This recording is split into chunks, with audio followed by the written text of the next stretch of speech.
Israel bombed the home of Hamas's chief in Gaza early on Sunday, and the Islamist group fired rocket barrages at Tel Aviv as hostilities stretched into a seventh day with no sign of abating. At least 4 Palestinians were killed in Israeli airstrikes across the coastal enclave, health officials said, and many were injured as the sounds of heavy bombardment roared through the night. Israelis dashed for bomb shelters as sirens warning of incoming rocket fire blared in Tel Aviv and the southern city of Beersheba. Around 10 people were injured while running for shelters, medics said. At least 149 have been killed in Gaza since the violence began on Monday, including 41 children, health officials said. Israel has reported 10 dead, including 2 children. Envoys from the United States, United Nations, and Egypt were working to restore calm but have yet to show any signs of progress. The UN Security Council was due to meet later on Sunday to discuss the worst outbreak of Israeli-Palestinian violence in years. Both Israel and Hamas have insisted they would continue their cross-border fire, a day after Israel destroyed a 12-story building in Gaza City that had housed the U.S. Associated Press and Qatar-based Al Jazeera media operations.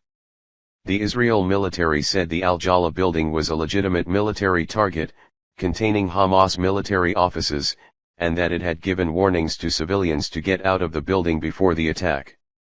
The AP condemned the attack, and asked Israel to put forward evidence. "We have had no indication Hamas was in the building or active in the building," the news organization said in a statement. In what it called a reprisal for Israel's destruction of the Al-Jala building, Hamas fired rockets at Tel Aviv and towns in southern Israel early on Sunday. Prime Minister Benjamin Netanyahu said late on Saturday that Israel was still in the midst of this operation. "It is still not over and this operation will continue as long as necessary." In a burst of airstrikes early on Sunday, Israel targeted the home of Yahya al-Sinwar, who since 2017 has headed the political and military wings of Hamas in Gaza, the group's TV station said.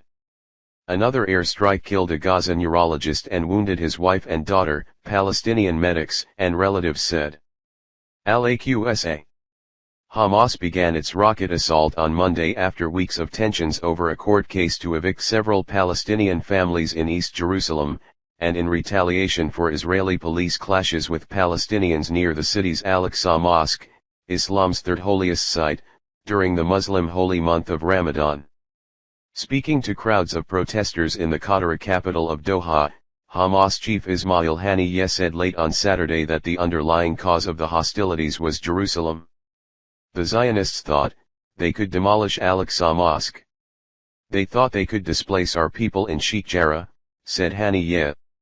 "I say to Netanyahu, do not play with fire," he continued, amid cheers from the crowd. The title of this battle today, the title of the war, and the title of the Intifada, is Jerusalem, Jerusalem, Jerusalem, using the Arabic word for uprising. Hamas, Islamic Jihad, and other militant groups have fired around 2,300 rockets from Gaza since Monday, the Israeli military said on Saturday. It said about 1,000 were intercepted by missile defenses and 380 fell into the Gaza Strip. Israel has launched more than 1,000 air and artillery strikes into the densely populated coastal strip, saying they were aimed at Hamas and other militant targets. War crimes. Earlier this week, the International Criminal Court's chief prosecutor, Fatou Bensouda, told Reuters the court was monitoring very closely the latest escalation of hostilities, amid an investigation now underway into alleged war crimes in earlier bouts of the conflict. Netanyahu accused Hamas of committing a double war crime by targeting civilians, and using Palestinian civilians as human shields. UN Secretary-General Antonio Guterres reminded all sides that any indiscriminate targeting of civilian and media structures violates international law and must be avoided at all costs, UN spokesman Stefan Dujarric said in a statement on Saturday. There has been a flurry of U.S. diplomacy in recent days to try to quell the violence.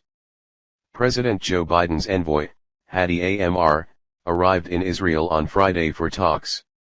Biden spoke with both Netanyahu and Palestinian President Mahmoud Abbas late on Saturday, and updated them on U.S. diplomatic efforts, the White House said.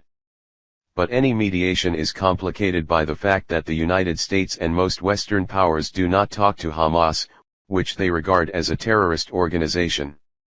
And Abbas, whose power base is in the occupied West Bank, exerts little influence over Hamas in Gaza.